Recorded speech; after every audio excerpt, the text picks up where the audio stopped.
Bora lá pessoal para mais um vídeo. Esse nós vamos falar sobre NR12 relacionado a máquinas para madeira, máquinas para serraria, marcenaria. Então, para explicar melhor, nós vamos trabalhar aqui no ambiente virtual. Essa daqui é uma serra circular de mesa, tá? E para nós estarmos adequando ela, nós fazemos uma análise. Como a norma ela é muito complexa, se vocês pegarem a NR12 para dar uma olhada, tem muito itens, então eu vou tentar simplificar aqui para vocês, tá? Então, se você pega essa máquina, nós vamos começar a analisar quais são os elementos rotativos que tem exposto. Porque se você passar por uma fiscalização, os fiscais do Ministério do Trabalho, uma das primeiras coisas que eles vão olhar é isso. Quais são os elementos rotativos, elementos de transmissão. Elementos de transição são correias, correntes. Nesse caso aqui, elementos rotativos, nós temos as lâminas de serra. Então, nós vamos partir aqui para fazer a proteção de toda essa máquina. Então, como nós podemos ver aqui, é de simples acesso você colocar a mão na correia para acontecer algum acidente. Então, quando eu presto assessoria nessa parte, o que a gente pede as informações? Nós vamos ter que fazer algumas carenagens para essa máquina, para começar a fazer esse tipo de proteção. Então, nós vamos começar fazendo os fechamentos laterais. Nessa frente aqui, o que é o ideal? É uma tampa de abrir e fechar. Por quê? Quando precisar dar alguma manutenção, então é interessante ter essa tampa para ficar mais simples o acesso. Então, nesse caso aqui, a gente vai fazer uma tampa com fecho. Ela tem que ser com fecho, porque o que a norma pede? Ela pede que para você abrir essa tampa, você vai precisar de uma ferramenta específica. No caso, uma chave, entendeu? Se for só uma linguetinha, qualquer um chega com um dedo, abre e fecha, não pode. Então, a gente vai fazer uma tampa com fecho. Vamos começar a pegar as medidas. Eu vou começar pelas laterais. Olhando aqui,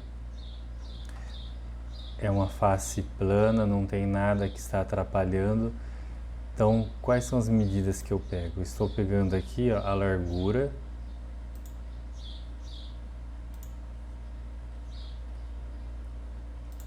Deste ponto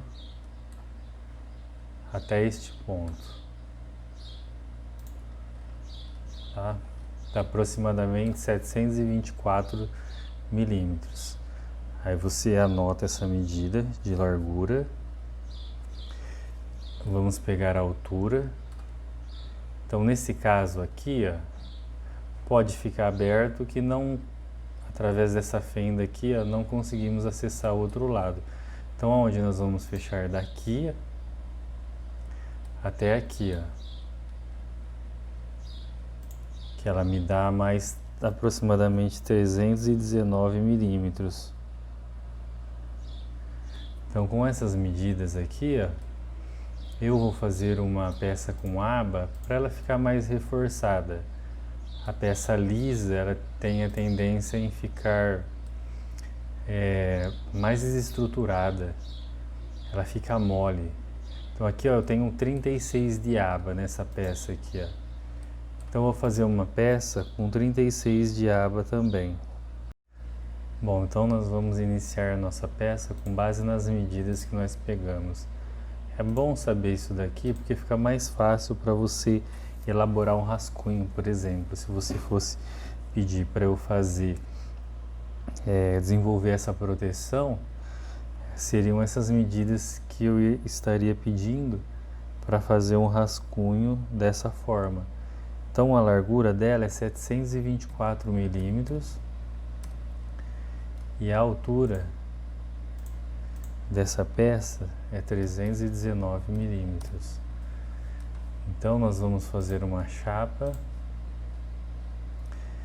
Eu trabalho, como são só carenagens, na chapa 16, que é aproximadamente 1,5 mm.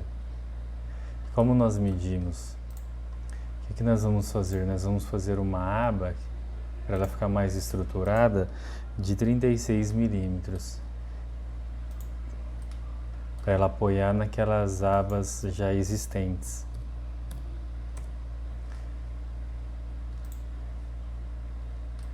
Então, tá vendo? Com essas medidas aqui foi desenvolvido essa primeira peça aqui, ó. Agora nós vamos salvar ela e jogar ela dentro da nossa montagem. Então, após posicionar a peça na montagem, então aqui, geralmente, o que eu acho melhor? Por exemplo, você mede aqui em cima, mede o meio e mede embaixo. Porque se tiver fora de esquadro, alguma peça tiver um pouco mais fechado, então sempre anote a medida menor, para não chegar aqui e não ter o risco de, a hora que você for encaixar ela, para fazer a solda, ela não encaixar, entendeu? Então, como as duas laterais são iguais, nós fizemos o fechamento nessa lateral e nessa lateral, com a mesma peça. Agora nós vamos fazer o fechamento traseiro. Então, é o mesmo processo, nós vamos pegar essa medida, essa largura aqui e essa altura aqui. E vamos desenvolver a peça conforme foi feito com as partes laterais. Então, nós finalizamos aqui, ó, todos os fechamentos. Fechamos as partes de cima, com viga também, toda soldada, o mesmo processo da de baixo, as laterais, a traseira e na frente nós fizemos uma tampa com dobradiça de 3 polegadas. Aí você pode estar parafusando elas ou soldando as dobradiças. E colocamos um fecho do tipo lingueta que precisa de uma chave específica para sua abertura. Como são partes mecânicas que nós estamos falando agora das proteções, nós não vamos entrar ainda no assunto de micro, fim de curso. Por exemplo, se fosse uma porta que ela precisaria toda hora ser aberta, aí a gente teria que colocar um micro fim de curso, porque a hora que você abre o micro fim de curso, ele desativa a parte elétrica e a máquina desliga. Mas como é para manutenção, isso não é aberto sempre, então nós podemos fazer essa parte desse travamento com esse fecho tipo lingueta. Então aí essa tampa faz essa abertura. E aí nós podemos ter acesso aqui, ó, à polia, correia para uma futura manutenção. Agora nós vamos fazer a análise da parte da proteção de lâmina. Então, sobre a proteção de lâmina, o que é importante nós saber? Ela tem que ter aqui, ó, um cutelo. Eu já ouvi falar um nome cutelo, facão, faca divisória. Ele é importante para evitar o retrocesso da madeira. Então aqui, ó, nós temos um modelo. São aquelas proteções de plástico que tem uma saída aqui para fazer a parte de coleta do pó que vai para os exaustores. Então quem trabalha geralmente com MDF, com um serviço mais delicado, eu costumo indicar esse tipo de proteção. Agora quem trabalha mais com serraria, eu gosto dessa proteção aqui, ó, que ela tem um contrapeso, ela é de chapa, então ela é para serviço mais bruto, mas ela faz o mesmo serviço que a proteção plástica. E tem um outro detalhe, eu fiz um corte aqui que a norma fala, então aqui ó, rapidinho, só para exemplificar, tá? Ó, o que uma proteção de lâmina tem que ter? Ó? Proteção de serra, faca divisória e uma saída para exaustão. E a norma fala que em máquinas projetadas para o uso com diâmetro de lâmina até 315 milímetros, tá? Essa proteção de lâmina da serra, ela pode ser montada na faca divisória. Então, essa norma aqui, ó.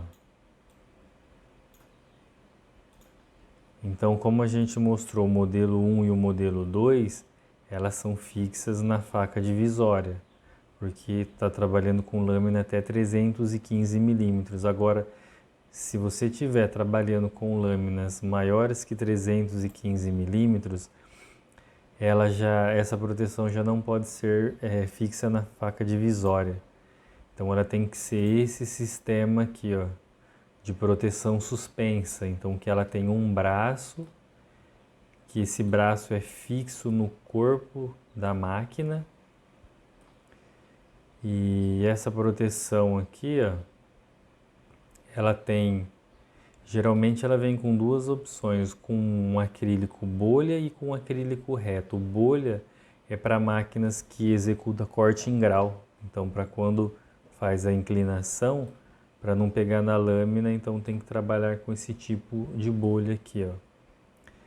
Então, para fazer essa parte da proteção de lâmina, o que eu indico são trabalhar com esses três sistemas. Nós finalizar essa parte das proteções mecânicas, o que é importante também é a máquina possuir um sistema para captação de pó. Então todas as máquinas ela tem que ter aqui na parte interna uma saída de pó, onde sai um duto, geralmente fica na parte traseira da máquina, para você ligar uma mangueira e conectar num exaustor para ela estar fazendo toda essa coleta de pó. Então tudo isso é exigido, a parte de proteção dos elementos rotativos, proteção dos elementos de transmissão e a parte de coleta de pó. Então num próximo vídeo nós vamos falar sobre a parte das proteções elétricas, de acordo com a NR12. Então, para máquinas como esquadrejadeira de mesa, esquadrejadeira de precisão, essas esquadrejadeiras de varão, elas são basicamente o mesmo sistema dessa máquina aqui, ó. Então, qualquer dúvida, pessoal, deixe lá nos comentários, tá? E até a próxima.